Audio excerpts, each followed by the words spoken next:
ತಾಯಿಯವ್ರು ಬದುಕಿದ್ರೆ ಇದಕ್ಕಿಂತ ಉತ್ತಮವಾಗಿ ಮಾಡೋದು. ನನಗೇನು ಯೋಗ್ಯತೆಗೆ ಇದೆಯೋ ಅದನ್ನು ನಾನು ಮಾಡ್ತಾ ಇದ್ದೀನಿ. ಭಗವಂತನ ಹತ್ರ ನೀವು ಬೇಡ್ಕೊಳ್ಳಿ, ನಾನು ಉಳಿಬೇಕು ಅಂತ ಬೇಡ್ಕೊಬೇಡಿ, ನನಗೆ ಶಕ್ತಿ ಕೊಡು ಅಂತ ಬೇಡ್ಕೊಳ್ಳಿ. ಖಂಡಿತ ಅವನೇ ಕೊಡ್ಬೋದು. ನಾನು ಇದನ್ನು ಕೊಡ್ತಾ ಇದ್ದೀನಿ, ಚಿಕ್ಕದಾಗಿ ಕೊಡ್ತಾ ಇದ್ದೀನಿ. ಭವಿಷ್ಯದಲ್ಲಿ ತೊಂದರೆ ಯಾರಿಗೂ ಆಗೋದು ಬೇಡ, ಈ ಪರಿಸ್ಥಿತಿ ಬರಬಾರ್ದು ಅಂತ ಒಂದು ವೇಳೆ ಬಂದಾಗ ಅದಕ್ಕೂ ಕೊಡೋ ಶಕ್ತಿ, ಮತ್ತೆ ಕೊಡೋ ಶಕ್ತಿ ಭಗವಂತ ಕೊಡಲಿ. ಅಷ್ಟು ಬೇಡ್ಕೊಳ್ಳಿ ಸರ್. ರಾಜಕಾರಣಿಗಳು ಸಾಕು, ಇದು ರಾಜಕಾರಣಿಗಳು ಯಾರು ಹೋಗ್ಲಿಲ್ಲ, ನೀವಾದ್ರೂ ಕೊಡ್ತಾ ಇದ್ದೀರಾ ಸಾಕು ನಮ್ಗೆ.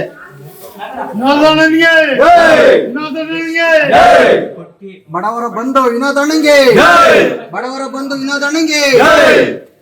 ಇವರು ಆಸೆ ಆರೋಗ್ಯ ಚೆನ್ನಾಗೊಳ್ಳಪ್ಪ, ಹೊಟ್ಟಿ ಕಾಪಾಡಿ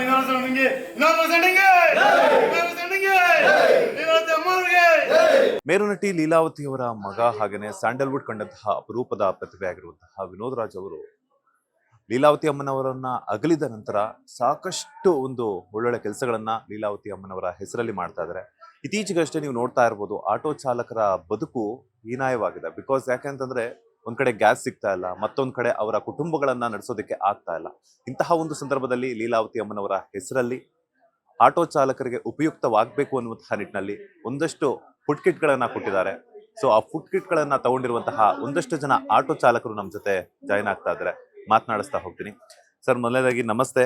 ಸೊ ನೀವು ಎಲ್ಲ ತಗೊಳ್ತಾ ಇದ್ರಿ, ಎಷ್ಟು ₹1 ಸಿಕ್ಕಿದ್ರು ಕೂಡ ಸಾಕು ಅನ್ನುವಂತಹ ಒಂದು ಪರಿಸ್ಥಿತಿಯಲ್ಲಿ ಆಟೋ ಚಾಲಕರ ಬದುಕು ಈಗ ಆಗ್ತಾ ಇದೆ. ಬಿಕಾಸ್ ಯಾಕಂತಂದ್ರೆ ಗ್ಯಾಸ್ ಅನ್ನ ತಗೊಳ್ಳೋದಕ್ಕೇನೆ ಈಗ ಕಿಲೋಮೀಟರ್ ಗಟ್ಟಲೆ ನಿಂತ್ಕೋಬೇಕಾಗಿರುವಂತಹ ಪರಿಸ್ಥಿತಿ ಬಂದಿದೆ.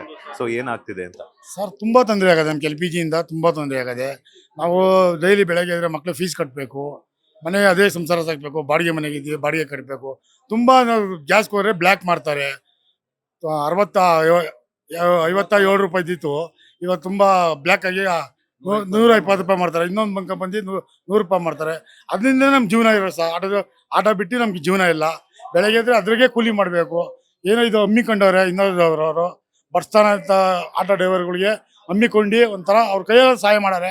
ಇದೇ ಥರ ಮುಂದೆ ನುಗ್ಗಿ ಇರೋರಂಥವ್ರು ಆಟೋ ಡ್ರೈವರ್ ಆಗಿರ್ಬೋದು, ಬಡ ಜನಗಳಿಗೆ ಉಪಯೋಗ ಮಾಡ್ಕೊಂಡ್ರೆ ನಮ್ಮಲ್ಲಿ ಕೇಳ್ಕೊಂತೀವಿ ಸರ್.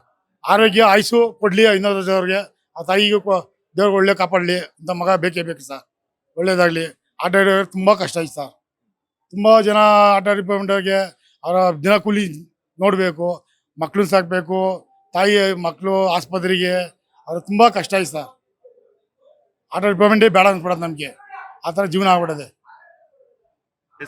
ಈಗಷ್ಟೇ ನೀವು ಲೀಲಾವತಿ ಅಮ್ಮನವರ ಸ್ಮಾರಕದ ಹತ್ರ ಬಂದಿದ್ರಿ, ಅವರ ದರ್ಶನವನ್ನ ಪಡ್ಕೊಂಡ್ರಿ. ಅದರೊಟ್ಟಿಗೆ ಅವ್ರು ಕೊಟ್ಟಿರುವಂತಹ ಒಂದು ಫುಡ್ ಕಿಟ್ ಎಷ್ಟು ಹೆಲ್ಪ್ ಆಗುತ್ತೆ ನಿಮ್ಗೆ ಅಂತ? ಒಂದಿನದ ಮಟ್ಟಿಗೆ ಊಟಕ್ಕಾದ್ರೂ ಆಗುತ್ತಲ್ಲ ಅಂತ. ಒಂದು ದಿನ ಮಟ್ಟಿಗೆ ನಮ್ಮ ಕುಟುಂಬ ತುಂಬ ತಿನ್ಬೋದು. ಕುಟುಂಬ ಒಂದಿನಕ್ಕೆಲ್ಲ ಮಟ್ಟಕ್ಕೆ ಆಗುತ್ತಾ ಸರ್. ಅವರು ಎಳ್ಸಿ ಹೇಳ್ಕೊಂಡು 20 ಗಂಜಾರು ತಿನ್ಬೋದು ಸರ್. ತುಂಬ ಹೆಲ್ಪು ಸರ್. ನಮ್ಮಂಥವ್ರಿಗೆ ಇನ್ನೂ 10 ಜನಕ್ಕೆ ಒಳ್ಳೆ ಅನುಕೂಲ ಕೊಡಲಿ, ಒಳ್ಳೆ ಆರೋಗ್ಯ ಆಯ್ಸೋರು ದೇವರು ಚೆನ್ನಾಗಿ ಕಾಪಾಡಲಿ ಸರ್. ಈ ಥರ ಒಳ್ಳೆ ಒಳ್ಳೆ ವ್ಯಕ್ತಿಗಳು ಮುಂದೆ ಬರಲಿ ಸರ್ ಸಪೋರ್ಟ್ಗೆ, ಅದೇ ಕೇಳ್ಕೋಣ ಸರ್ ನಾವು. ಹೇಳಿ ಸರ್, ನೀವೇನ್ ಹೇಳ್ತೀರಾ? ಯಾಕಂತಂದ್ರೆ ನೀವು ಕೂಡ ಬಂದಿದ್ದೀರಾ, ನಿಮ್ಗೂ ಕೂಡ ಪ್ರತಿಯೊಬ್ಬರಿಗೂ ಕೂಡ ಕಷ್ಟ ಆಗ್ತಾ ಇಂಥ ಒಂದು ಸಂದರ್ಭದಲ್ಲಿ. ಇದರಿಂದ ನಮ್ಗೆ ಬಹಳ ಅನುಕೂಲ ಆಗಿದೆ ಸರ್, ತಮಾಷೆ ಅಲ್ಲ. ಇಷ್ಟು ರಾಜಕಾರಣಿಗಳು ನೋಡ್ತಿದೀವಿ ನಾವು ಟೌನ್ ಆಗಿರೋದು, ನೆಲಮಂಗಲ ಟೌನ್ ಆಗಿ. ಒಬ್ಬರು ಕೂಡ ನಮ್ಗೆ ಬಂದ್ಬಿಟ್ಟು ಏನಪ್ಪ ನಿಮ್ ಸಮಸ್ಯೆ, ರಾಜಕಾರಣಿಗಳು ನಮ್ಮನ್ನ ಯಾರನ್ನೂ ಗುರ್ತಿಡಿಲಿಲ್ಲ. ಆದ್ರೂ ಪಾಪ ಈ ಅಪ್ಪ ಬಂದು ನಮ್ಮನ್ನ ಗುರ್ತಿಡ್ದು ನಿಮ್ದೇನಪ್ಪ ಹಿಂಗೀಗಾಗದೆ ಅಂತ ಒಂದಿನ ಹೇಳಿ ಬರ್ರಿ ನಾನು ಕೈಲಾಗಿದ್ದು ಕೊಡ್ತೀನಿ ಅಂತ ಹೇಳತ್ತ ಬಂದಿದ್ದಕ್ಕೆ ಭಾಳ ಇದಾಯಿತು. ಬೆಳಗ್ಗೆ ಬಂದಿದ್ದ ತಕ್ಷಣ ಉಪಹಾರ ಕೊಟ್ಟು ತಿಂದ್ವಿ. ಮತ್ತು ಈಗ ಕಿಟ್ ಕೊಟ್ಟವ್ರೆ ನಮಗೆ, ಸಾಕು ಸರ್. ಅಷ್ಟೇ ಜೀವನಕ್ಕೆ ನಮ್ಗೆ ಅಕ್ಷರ ಸಾಕು. ಒಂದ್ ಕಡೆ ನಿಮ್ಗೆ ಫುಡ್ ಕಿಟ್ ಅನ್ನ ಕೊಡ್ತಾ ಇದಾರೆ, ಮತ್ತೊಂದ್ ಕಡೆ ಈ ಕಡೆ ಒಂದು ಸುತ್ತಮುತ್ತ ಇರುವಂತಹ ಒಂದು ಪ್ರದೇಶಗಳಲ್ಲಿ ಗುಂಡಿ ಆಗಿರ್ಬೋದು, ರಸ್ತೆಗಳಾಗಿರ್ಬೋದು, ಅಲ್ಲಲ್ಲಿ ಬಿದ್ದಿರುವಂತಹ ಗುಂಡಿಗಳನ್ನು ಮುಚ್ಚುವಂತಹ ಕೆಲಸಗಳ ಕಾರ್ಯಗಳನ್ನು ಕೂಡ ಮಾಡ್ತಾ ಇದ್ದಾರೆ.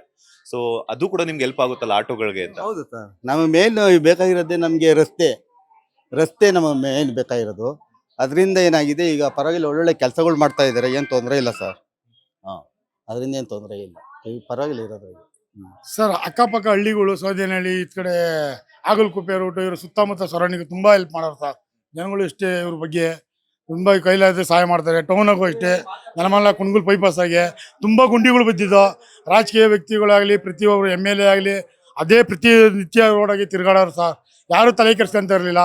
ಇವರು ತುಂಬ ಗಾಡಿಗಳು ನಿಲ್ಲಿಸ್ಬಿಟ್ಟು ಹಮ್ಮಿಕೊಂಡು ಕೆಲಸ ಕೈಯಾಗಾದ್ರೆ ಸಹಾಯ ಮಾಡ್ರು ಸರ್. ಈ ಮಧ್ಯೆ ದೊಬ್ಲಾಪುರ ರೋಡು, ದೇವನಹಳ್ಳಿ ರೋಡಾಗೆಲ್ಲ ನೆಲಮಂಗಲ ಸರೌಂಡಿಂಗ್ ಎಲ್ಲ ಮಾಡೋದು ಸರ್.